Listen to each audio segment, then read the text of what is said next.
It would be tempting for educators and parents and facilitators to want to protect young people from the fall into the pit. Please don't, because what we know is competence is a core psychological need, and competence is the ability to experience mastery, but that mastery can only come following some kind of challenge. It's okay to give it a go yourself. It's okay to ask for help. It's okay to have some struggle and some failure, because that's how we learn and grow. It's not stepping in and just removing any of that struggle for them, because they need that. Learning isn't linear. Your mountains aren't smooth mountains. Mount Everest is quite a bumpy road. Sometimes you'll go down a learning pit and probably find another learning pit within the learning pit. Podclass acknowledges the traditional and true custodians of the land we meet on here today, the Wurundjeri people of the Kulin Nation. We're grateful to be here. So no one told you teaching was gonna be this way. Your lesson plans are jokes, your patience broke, you're feeling in disarray. It's like you're always stuck in report writing, when it hasn't been your day, your week, your month, or even your school year. But I'll be here for you. When the students start to riot, I'll be here for you. even if your coffee's gone cold, I'll be here for you. 'Cause you're there for them too. Hello, everyone, and welcome back to Podclass. As always, you are joined by myself, Amanda, and my co-hosts, Sky and Will. Hello, hello, hello. bom dia. Bom dia. Portuguese for good morning. Excellent. Good Love that. morning. Good morning, everyone. How fun is it? Bom dia. It's really fun. I thought you were going for a mix of, the beginning was French and the end was another language and it was hello, but here we are. Bom dia. Bom dia. Bom dia, everyone, and welcome to our episode, the one about the learning pit. One of our favourite topics, one, because we love learning. and Hello from the learning because pit. we spend a lot of time in the learning pit between the three of us. And so we just thought it would be a really important concept to unpack. I know we love talking about it. We love modelling it. We love living it. So let's unpack what it is. Yeah. And the learning pit, just before we get into it, it really applies not only for the young people we work with, but as Sky mentioned, absolutely for ourselves. And I think as we go through all of the phases of the learning pit, we're going to have so many reflections of like, oh my gosh, that time, that moment, that place, I was in the learning pit. So the learning pit is grounded in a couple of things. It's some research by James Dunningham and also the Dunning-Kruger effect. And essentially what that wraps up to be is it basically describes the space between knowing and not knowing. And that when we don't know something, it's kind of a bit of a journey to get to knowing that thing. And we all know as adults that it's not linear. You know, it can have its climbs and its falls and its challenges and its highlights. And that can be a really challenging journey for young people to navigate. And I think too, we also know what it feels like when we are watching something from an outside perspective and going, we could do that. That couldn't be that hard. I reckon I could give that a crack. And then you step into the learning pit and you're like, wow, it's a long way down here. So, Oh, wow. We are a long way away from knowing. So interestingly, if we've ever had that experience, and I don't know, I feel like so often, you know, that can happen with a new subject or an instrument, learning an instrument or any new skill, public speaking, whatever it is. And when we watch someone do it and it seems like they do it so flawlessly, they're actually in like mastery of that thing. And we go, oh, wow, you know, how hard can it be really?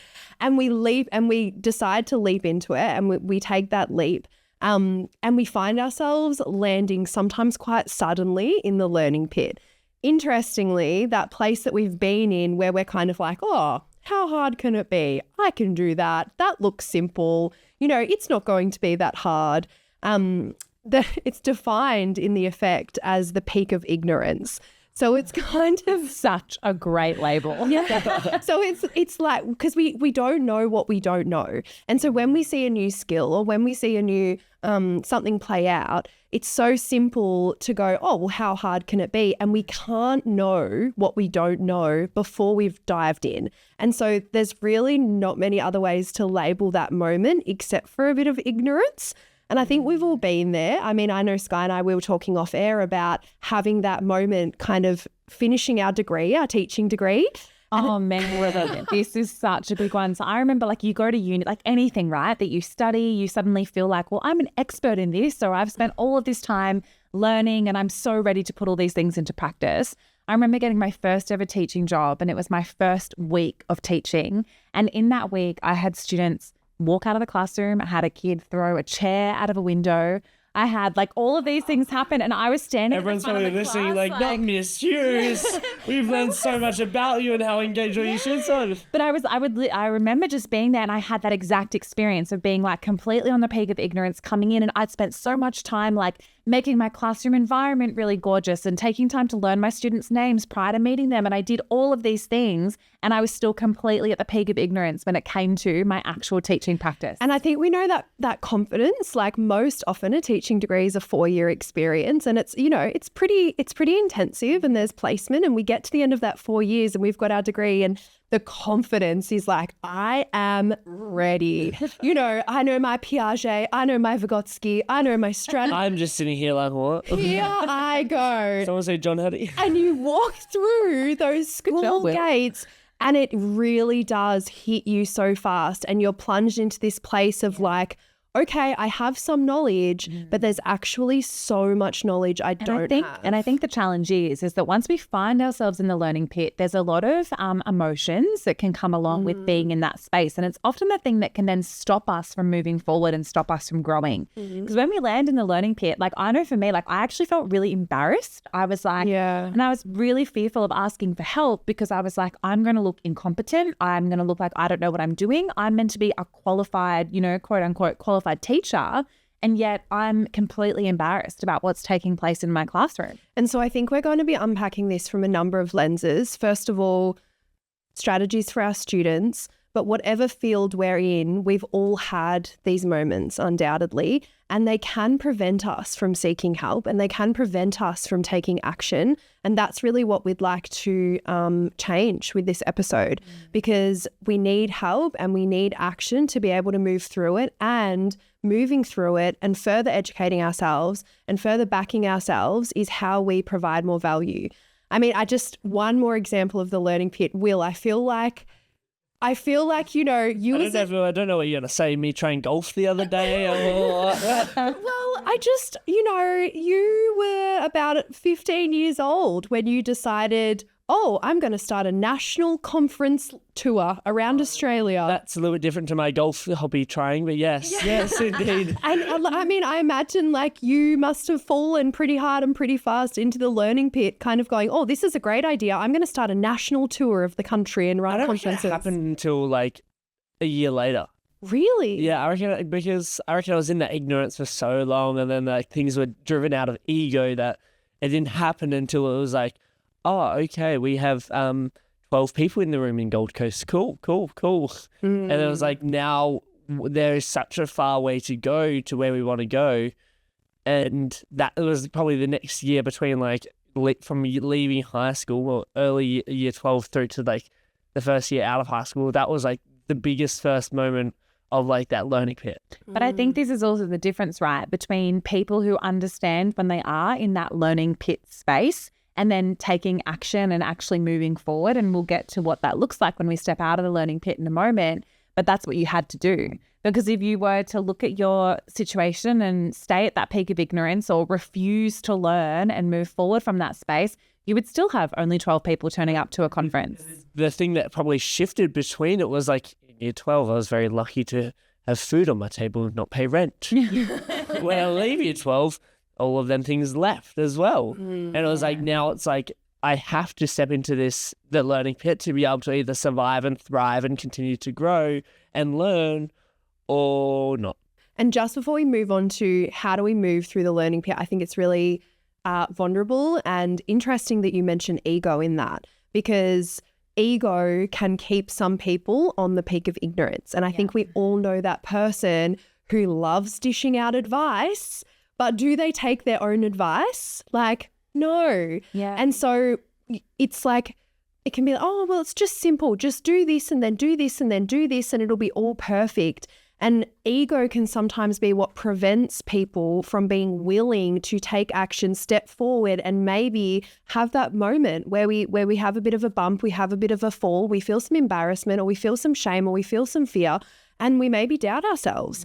And I think in that learning pit, and we see it with our students all of the time, something to be really mindful of is it's where we can develop limiting beliefs about ourselves. It's where we can start to believe that maybe, well, I'm not cut out for this. Oh, well, I tried public speaking once and it didn't work, so I'm just not a natural public speaker. And on the other side of that, it's also where we can develop a victim mindset if we're not careful as well. We can be in that space and be like, oh, well, this isn't my fault. I tried my best, but it's, you can place blame on other people. You can justify why you're not good at something or whatever it is, and then refuse to take any action to get yourself out of that place. So the pit you come down it, but what happens after you come down it? Well, I think before we get into that, can we just note that it would be tempting for educators and parents and facilitators to want to protect young people from the fall into the pit.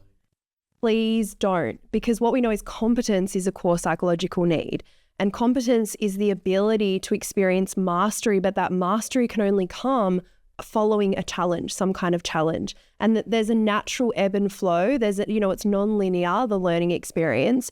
And so if we remove the learning pit, if we try to protect them from the learning pit, we're removing their growth, we're removing their capacity to expand and to walk that path and to develop resilience. And I think there's a distinction, right? And we've spoken about this before on previous podcasts where we have talked about the fact that the new generation of parents and even some teachers can be labelled as being those lawnmower parents when we're literally clearing the way for our young people, removing all of that struggle.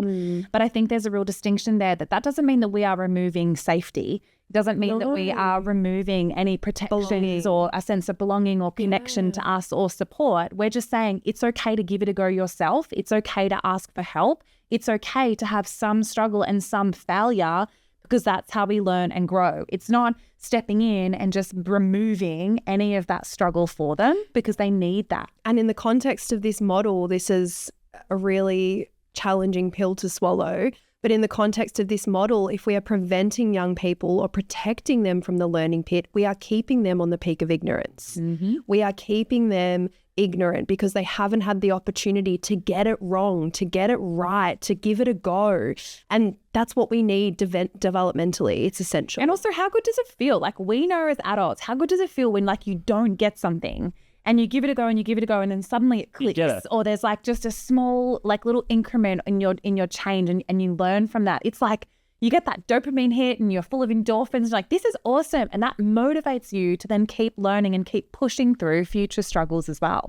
So the learning pit is something to be celebrated. What can we do if we find ourselves there? Or, we can read the room and we know when young people find themselves there as well. And so what can we do? There's a few steps to take to be able to move out of the learning pit. We're going up the hill. We are. So if we imagine kind of a bit of a graph, if you will, and the peak of ignorance sits atop, and then we have a bit of a line that falls down and creates a bit of a pit. And that's the learning pit. And it can, it's not always comfortable, but also learning and growth isn't always comfortable.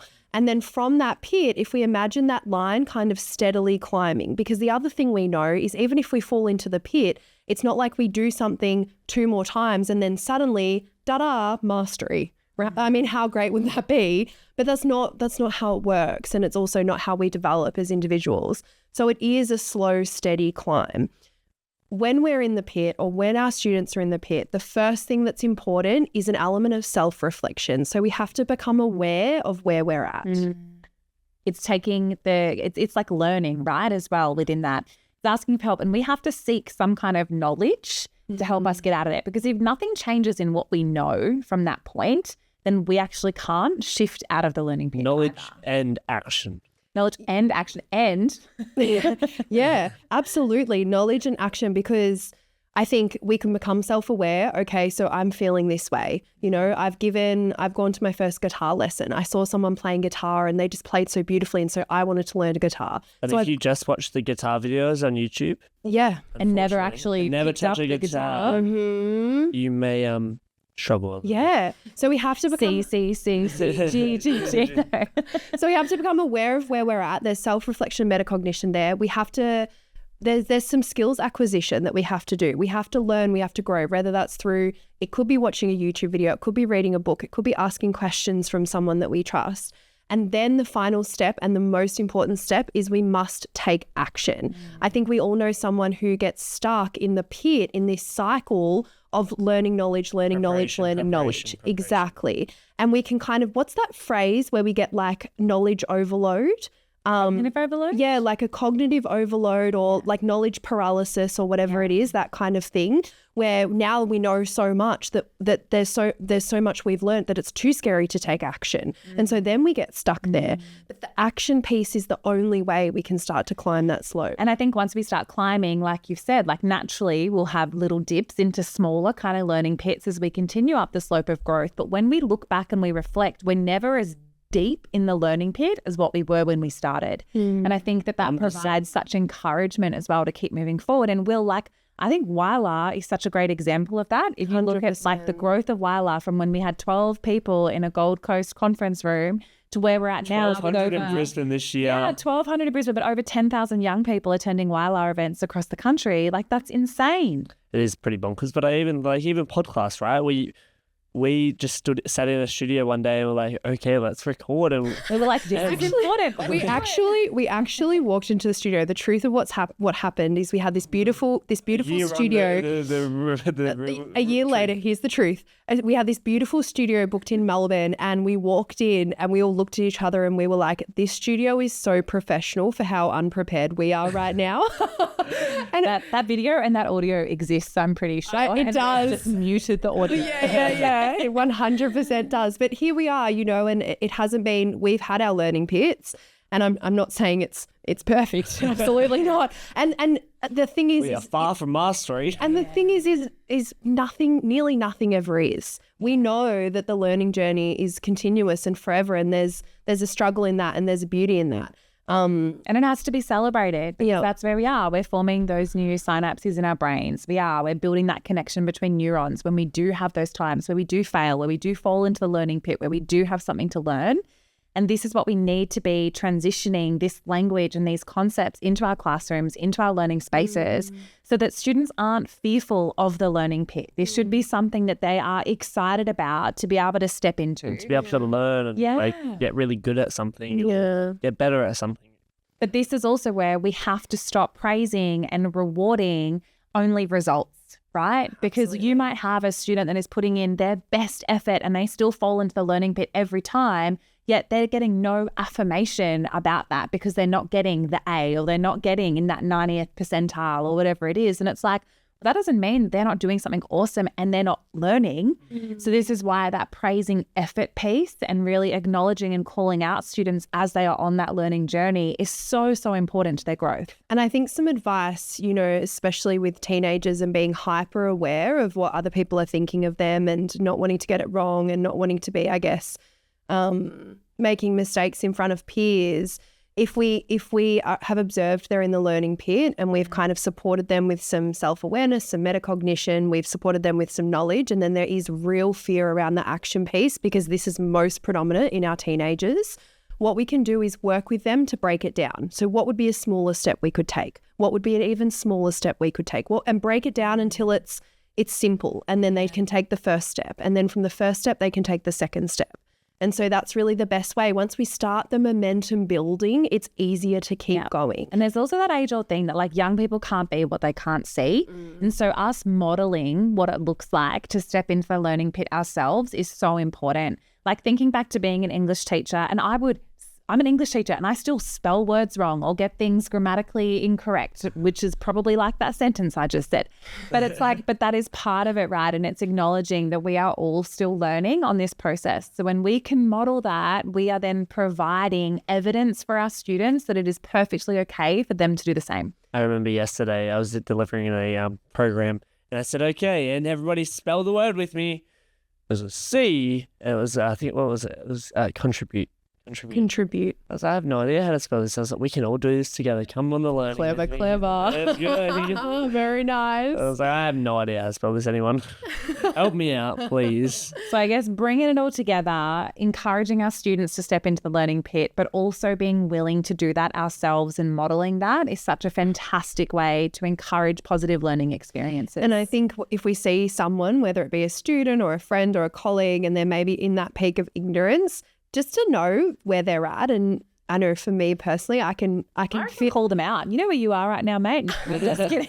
like I can feel a bit judgy of like, oh, someone will be like, oh, well, it's not that like, oh, sure, there was 2,000 people in the room, but like it looked pretty easy.